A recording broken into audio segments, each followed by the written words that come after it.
जय हनुमान जय हनुमान जय हनुमान जय हनुमान पवमान प्राण जय हनुमान भारती रमण जय हनुमान संकर्षण जय हनुमान जय हनुमान जय हनुमान जय हनुमान जय हनुमान जय वज्रकाय जय आंजनेय तव नाम धीर भव भय विदाय जय हनुमान जय हनुमान जय हनुमान जय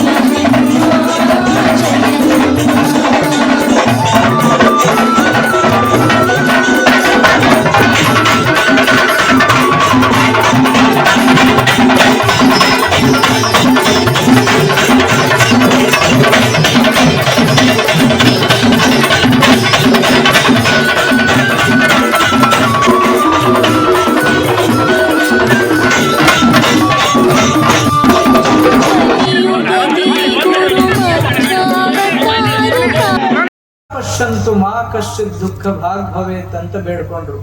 ಯಾರಿಗೂ ಯಾವ ಕಾರಣಕ್ಕೂ ಒಂದಿಷ್ಟು ತೊಂದರೆ ಆಗಲಾರ್ದಂಗಿರ್ಲಿ ಅಂತ ಬೇಡ್ಕೊಂಡ್ರು.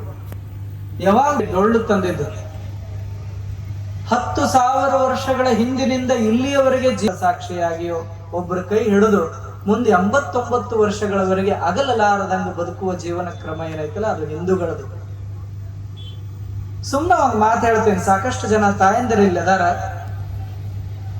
19 ಪ್ರಾಯ ತುಂಬಿದಾಗ ಒಬ್ಬ ಹುಡುಗಿಯೊಂದಿಗೆ ಸಲಿಗೆಯಿಂದ ವರ್ತಿಸಬೇಕಾದ್ರೆ ಅಥವಾ ನಿಯಮಗಳನ್ನು ಮಾಡ್ಯಾರ. ಬಹಳ ಸರಳ. 2 ದಾರನೇ. ಒಂದು, ನೀನು ಆ ಹುಡುಗಿಯ ಕೈಯಿಂದ ಅಥವಾ ಯುವತಿಯ ಕೈಯಿಂದ ಒಂದು ರಕ್ಷಾಬಂಧನವನ್ನ ಕಟ್ಟುವ, ಇಲ್ಲ ನಿನ್ನ ಕೈಯಾರ ಒಂದು ಮಂಗಳಸೂತ್ರವನ್ನು ಅವರ ಕೊಳ್ಳಿಗೆ ಕಟ್ಟು. ನಾ ಏನ್ ಹೇಳತ್ತೇನೆ ನಿಮ್ ಗಮನಕ್ಕೆ ಬರತ್ತಿಲ್ಲ. ಡೇ ಅದ, ಈ ಎಲ್ಲ ಡೇಗಳನ್ನ ನಿವಾರಿಸಿ ಒಗಿಯುವಂಗೆ 2 ದಾರ ಇಟ್ಟಾರ ಅವರು.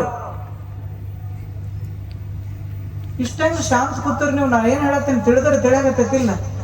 ನೂಲು ಹುಣ್ಣಿಮೆ ದಿವಸ ಕಟ್ಟಿಸುವ ಇಲ್ಲ ಅಥವಾ ಕಟ್ಟಿಸಿಕುವ, ಅದಾದ ನಂತರ ನೀವು ಅವ್ರ ಜೊತೆ ಪ್ರೇಮದಿಂದ ಸಲಿಗೆಯಿಂದ ವರ್ತಿಸು. ಇದು ಜೀವನ ವಿಧಾನ. ನಾನು ಕಟ್ಟಂಗೂ ಇಲ್ಲ ಕಟ್ಟಿಸ್ಕೊಳಂಗಿಲ್ಲ ಹಂಗ ತಿರ್ಗಾಡ್ತಾನಂದ್ರ ಧರ್ಮ ಅಲ್ಲ. ಇಷ್ಟು ಸೂಕ್ಷ್ಮದ ಇದು ಧರ್ಮ ಅನ್ನುವ ಶಬ್ದದ ವ್ಯಾಖ್ಯಾನ ಎಷ್ಟು ಸೂಕ್ಷ್ಮ. ಹಾಕಿದಾಗಿನಿಂದ ಹಿಡ್ಕೊಂಡು ಒಲಿ ತೊಳೆದು ವಿಭೂತಿ ಹಚ್ಚಿ ಅಡಿಗೆ ಮಾಡೋದ್ರಿಂದ ಹಿಡ್ಕೊಂಡು ಬಾಗಲದಾಗ ಬಂದಿರುವಂತಹ ಭಿಕ್ಷುಕನಿಗೆ ಒಂದು ತುತ್ತು ನೀಡಿ ಆ ಬಳಿಕ ಉಣ್ಣೋದ್ರಿಂದ ಹಿಡ್ಕೊಂಡು ಜನ್ಮದ ಆರಭ್ಯ ಸಂಸ್ಕಾರದಿಂದ ಹಿಡ್ಕೊಂಡು ಅಂತಿಮ ಸಂಸ್ಕಾರವರೆಗೆ ವ್ಯಾಪಿಸಿರುವಂತ ಪ್ರತಿಯೊಂದು ಕ್ರಿಯಾಕರ್ಮಗಳ ವ್ಯಾಖ್ಯಾನವೇ ಧರ್ಮ. ಹೌದಲ್ರಿ? ಸಾಕಷ್ಟು ಜನ ಇಲ್ಲದಿರಿ, ಎಲ್ಲರೂ ಕಟ್ಟಿದವರು ಅದಿರಿ, ಕಟ್ಟಿಸ್ಕೊಂಡವರು ಅದಿರಿ. ಹೆಂಗದ ಜೀವನ? ಯಾವ ಜನರಿಗೆ ಧರ್ಮ ಗೊತ್ತಿಲ್ಲ ಅವ್ರು ಇವತ್ತೊಬ್ಬರ ಜೊತೆ, ನಾಳೊಬ್ಬರ ಜೊತೆ, ನಾಡ್ದೊಬ್ಬರ ಜೊತೆ ಬದುಕ್ತಾರ. ಅದಕ್ಕೆ ಧರ್ಮಮಯ ಜೀವನ ಅಂದ್ರೆ 80-90 ಅದು ಇರ್ಲಾರ್ದ ನಾವು ಬದುಕ್ತೀವಿ ಅಂದ್ರೆ ಅದಕ್ಕೆ ಧರ್ಮ ಜೀವನ ಅನ್ನಂಗಿಲ್ಲ. ಜಗಲಿಗಳಿರ್ಬೇಕು, ದೇವರ ಮನೆಗಳಿರ್ಬೇಕು. ದೇವರ ಮನೆಯೊಳಗ ಧ್ಯಾನದಿಂದ ಜೀವನ ನಡೆಸೋದೈತಲ್ಲ, ಬಂಧನ ಅಂದ್ರ ಅದು ಜೈಲಿನ ಬಂಧನ ಅಲ್ಲ. ಸರಿಯಾದ ಜೀವನ ಕ್ರಮ, ಆದರ್ಶಮಯವಾದ ಜೀವನ ಕ್ರಮ. ಇಡೀ ಜಗತ್ತಿನ ಇತಿಹಾಸನ ಪ್ರದೇಶದೊಳಗೆ ಓದ್ತಾ ಇರುವಂತಹ ಯುವಕ ಯುವತಿಯರು ಸ್ವೇಚ್ಛಾಚಾರವೇ ಜೀವನ ಅಂತ ತಿಳ್ಕೊಂಡಾರ. ಹೆಂಗ ಮನಸ್ಸಿಗೆ ತಿಳಿತದೆ ಹೆಂಗ ಬದುಕಿದ್ರ ಮಂಗಳಸೂತ್ರನೇ ಇರ್ಲಿಲ್ಲ ಅಂದ್ರೆ ಕುಟುಂಬ ಹೆಂಗ್ ನಿಲ್ಲಕ್ ಸಾಧ್ಯದ? ಕುಟುಂಬವೇ ಇರ್ಲಿಲ್ಲ ಅಂದ್ರೆ ಧರ್ಮ ಹೆಂಗ್ ಉಳಿತದ? ದೇವರ ದಿಂಡ್ರ ಹೆಂಗ್ ಉಳಿತಾವ? ಪೂಜೆ ಪುನಸ್ಕಾರಗಳು ಹೆಂಗ್ ಉಳಿತಾವ? ಪರ್ಸಲವಾಗಿ ಅಕ್ಕಿ ಒದ್ದು ಒಳಗ್ ಕರ್ಕೊಳ್ಳೋದು ಎದರ ಸಲುವಾಗಿ ಅಂದ್ರ ಹೆಂಗ ಅಪ್ಪನಸಿ ಪೂರೈಸುವಂತಹ ಧಾರ್ಮಿಕ ಜವಾಬ್ದಾರಿಗಳೆಲ್ಲವೂ ಸೊಸಿಗೆ ಬರ್ತಾವ. ನಾನು ಈ ಮನೆಗೆ ನಡೆಯಕ್ ಬಂದಾಗ ನಮ್ಮ ಮನೆ ದೇವರು, ಕುಲದೇವರು, ಪೂಜೆ ಪುನಸ್ಕಾರ ಎಲ್ಲ ಹಿಂಗಿದ್ದುವ. ನಿನ್ನ ಸೊಸಿ ಬರುವವರೆಗೆ ಯಾವ ದೇವರ ದೀಪವು ನಿಲ್ಲಬಾರದು ಅಂತ ಹೇಳಿ ಬುದ್ಧಿ ಹೇಳಿ ಕಲಿಸುವ ಸಲುವಾಗಿ ಅದನ್ನ ತರ್ತಾರ. ಬಂದಿರುವಂಥವಳು ಮನೆಗೆ ಮಹಾಲಕ್ಷ್ಮಿಯೂ ಹೌದು, ಸಂತಾನ ಲಕ್ಷ್ಮಿಯೂ ಹೌದು. ಅನ್ನಪೂರ್ಣೇಶ್ವರ ಸಂಸ್ಕೃತಿಯೊಳಗ ಬದುಕಿದಂಥ ಜನ ಇವತ್ತ ಮಂಗಳಸೂತ್ರನ ನಾವು ಹೆಣ್ಣು ಮಕ್ಕಳಲ್ಲಿ ತುಂಬುವುದನ್ನ ಕಡಿಮೆ ಮಾಡಾಕತ್ತೇವಿ. ಜವಾಬ್ದಾರಿ ಹೊತ್ತು ಒಂದು ಕುಟುಂಬವನ್ನು ಮುಂದೆ ನಡೆಸುವುದನ್ನ ಕಲಿಸುವುದರಲ್ಲಿ ಎಡವಾಕತ್ತೇವೆ. ಆ ಕಾರಣಕ್ಕಾಗಿ ಇವತ್ತು ಧರ್ಮ ಚಿಂತನೆಯ ಅವಶ್ಯಕತೆ.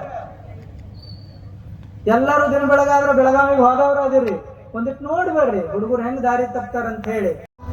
लुट रहा ये चमन अपना वतन, आँखों से